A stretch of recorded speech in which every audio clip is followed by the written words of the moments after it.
Peggy 16.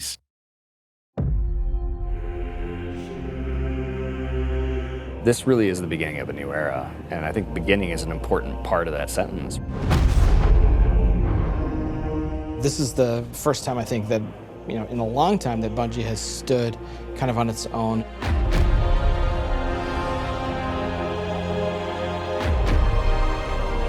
And we're self-publishing. It's a really big deal. There's a huge opportunity here for us to really make our own decisions. It's a turning point for us. We are in charge of our own destiny. It's empowering and terrifying at the same time. There are only two groups who are going to decide what happens to Destiny next: Bungie and the players who play Destiny.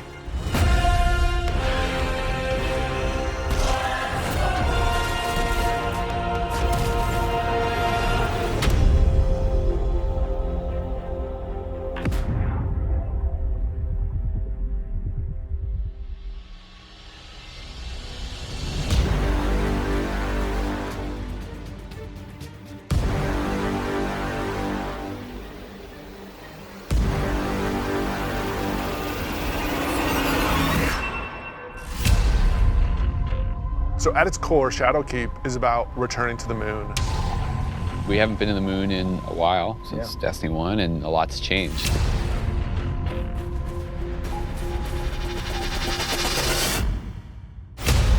When you go back, it isn't exactly what you thought it was. There's like huge cracks ripped into it. There's a weird scarlet fortress. And so the context of the moon has been updated entirely. This isn't just about the hive anymore. It's about something else, something terrifying.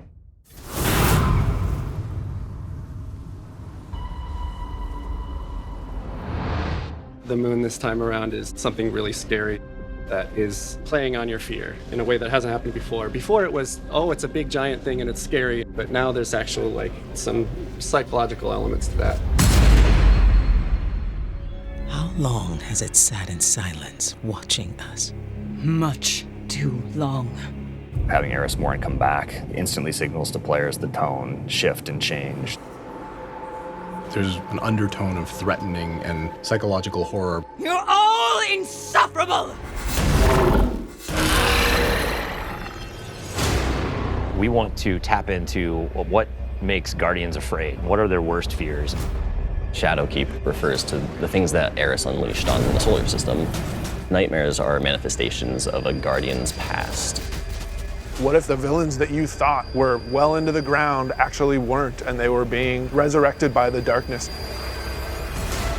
Eris is trying to figure out how she unleashed this kind of madness, and so she needs your help.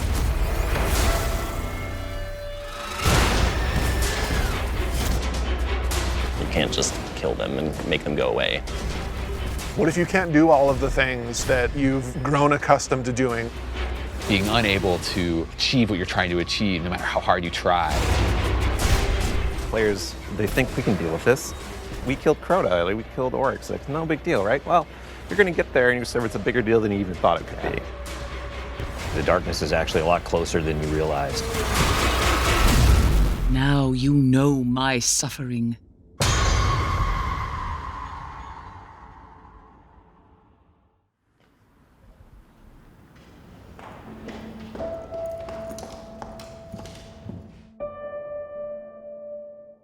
It's been a year, basically, of just a constant two-way dialogue with all of our passionate players. Under it or on the sides of it more? The number of green. That's really informed what it is that players want out of the Destiny game and how we're evolving, not just the story of the world, but what happens to you as a Guardian. Like the thing that was supposed to blow you back or whatever, it's related to acceleration. A bunch of the work that we're doing is about adding depth to the character sheet. The teams are thinking about how do we want to evolve armor, get more stats into the game, get more player customization. How can we get the depth of pursuit for how you want to play with this awesome character you've been building now for, some of us 5 years. And completely new ways of deepening the character RPG that we all know and love and want to be better.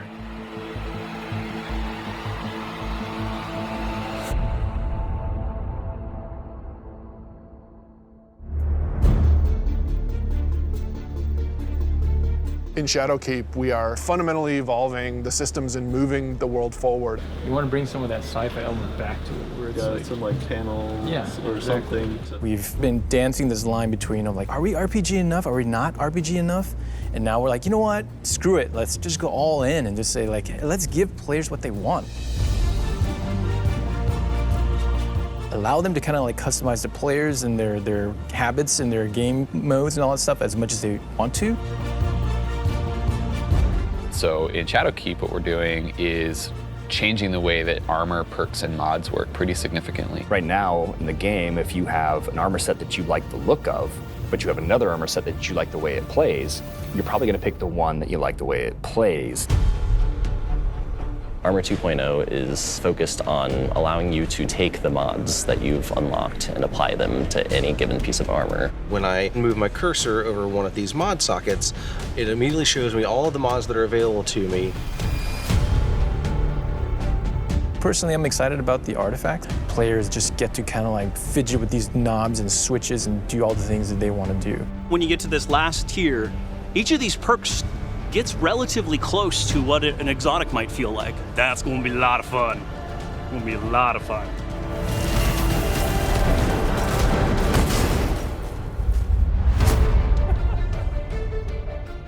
Finishing moves are a new thing for Shadowkeep. What's your favorite? I mean, there's some crazy ones. For the hunter, this awesome flourish where he actually does like spin in front of him, has two knives, and then just hits. I was like, what the heck? Like, what game is this? Yeah, Titan finisher. He jumps in the air, pulls back, looks at his fist, and It's kind of like the dunk. There's so many different ways to dunk. You can behind the back, 360, cartwheel, whatever.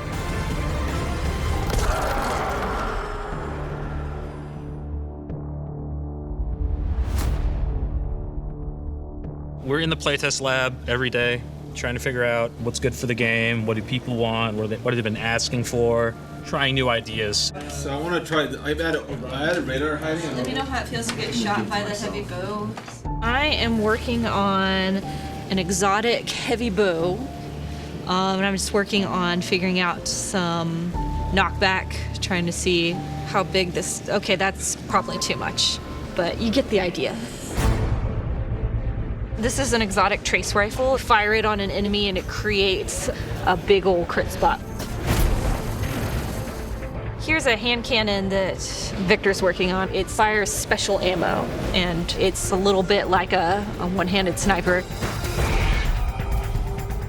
Like, it's actually our only hand cannon with a scope on it. Right now, it kind of lights you on fire if you keep firing it too much. We'll see. Some people like it, some people are kind of but we'll hammer it all out.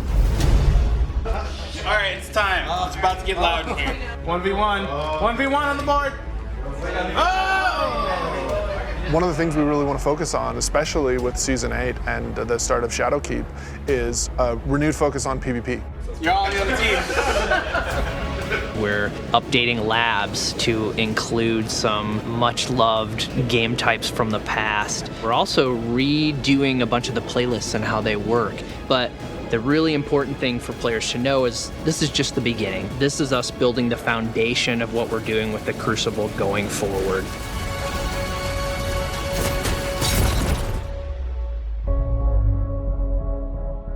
Previously, you would have a 20, 40, 60-hour climb before you could do what's considered in-game content. And now you can pretty much do that immediately. We want you to feel like you are in the end game from the moment you step on the planet. Leveling up your Guardian and becoming more powerful, overcoming dungeons, overcoming raids. For the raid, we had multiple destinations that we were considering, and Black Garden was like immediately top of the list. And everyone was like, yes, and I was like, yes, that's the one I wanted.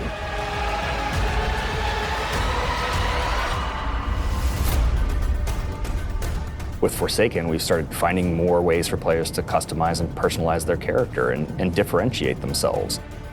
Shadowkeep's going to push even further in that direction. The word, which is really guiding us in a bunch of ways, is depth. It's about experiential depth. When we look at how we're thinking about the next 3-5 years, it's really important to us. It's cool to have a game that you can invest in with your friends, tweak your monster killing machine and make it 2% better every weekend, doing different things and figuring out how to craft this perfect build that you feel like is your own. Like, that is cool. There's nothing nerdy about it. We're like happy to own that. We're gonna stand on that corner.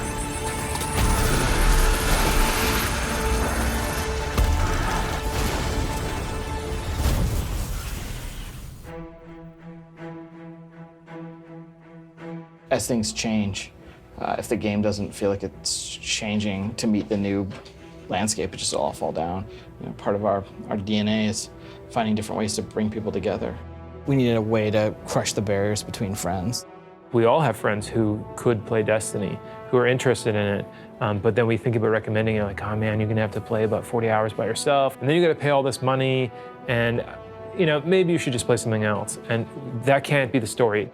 We need an entry point for your friends to be able to get into Destiny.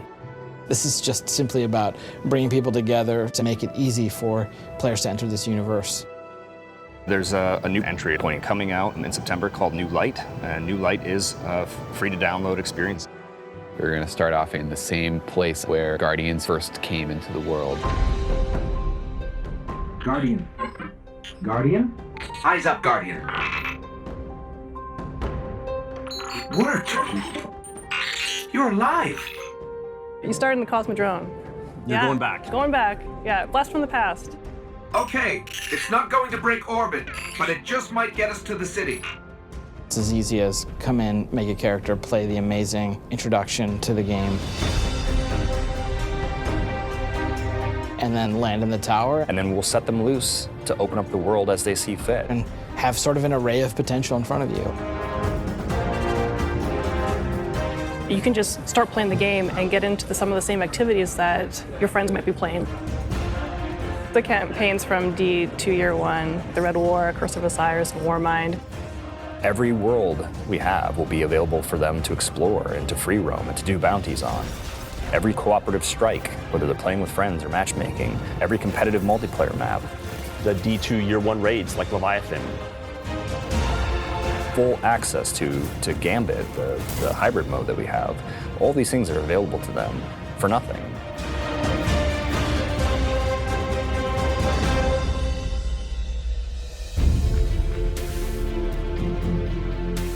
We've always said that Destiny is best when you play it with your friends, and we're trying to make it easier. So if your friends who are playing Destiny are on different platforms, we're adding cross-save so that you can move between the different platforms and play wherever your friends are. Like if I'm playing and I want to move over to my PC, I should have my character go with me. We want Destiny to meet you wherever you want to play, so that's incredibly important for us. We wanted cross-save before we shipped Destiny 2, right? Like a bunch of it was built. We just couldn't get there for capital R reasons. And many of those reasons have disappeared. So we are headed full steam ahead on that. And we got to figure out how we're going to get there and how we're going to give the players what they want.